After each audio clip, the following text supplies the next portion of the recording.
रसूलुल्लाह सल्लल्लाहु अलैहि वसल्लम ने एक बार फरमाया, एक हदीस जिसमें हमारे लिए पेशगोई की गई कि मुसलमानों का मुस्तकबिल क्या होगा। मफ़हूम है, कौमें हमला आवर हो जाएंगी तुम पर।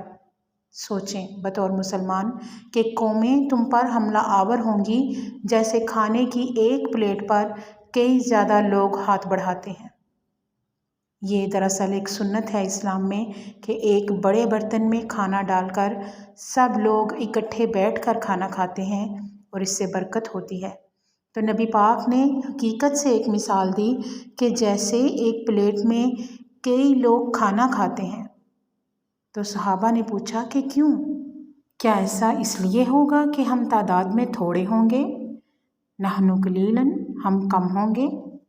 तो उन्होंने क्या जवाब दिया?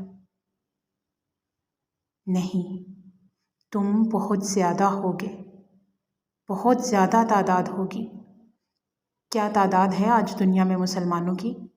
1.3 या 4 बिलियन, 1.4 बिलियन।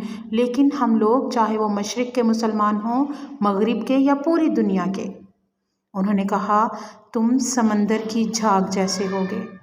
देखा है कैसे बड़ी बड़ी लहरें आती हैं और किनारे पर आकर ख़त्म हो जाती हैं।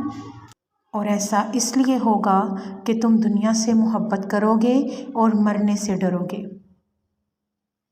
हम सब के लिए सवाल है, हम में से कितने लोग हैं जो रोज़ कब्र को याद करते हैं, मौत को याद करते हैं, उस जगह को याद करते हैं जहां हम सबको एक दिन जाना है। अगर हम आज सोचना शुरू कर दें तो वाकई हमें दुनिया की परवाह नहीं रहेगी, हमें अपनी आखिरत की वाकई फ़िक्र होगी।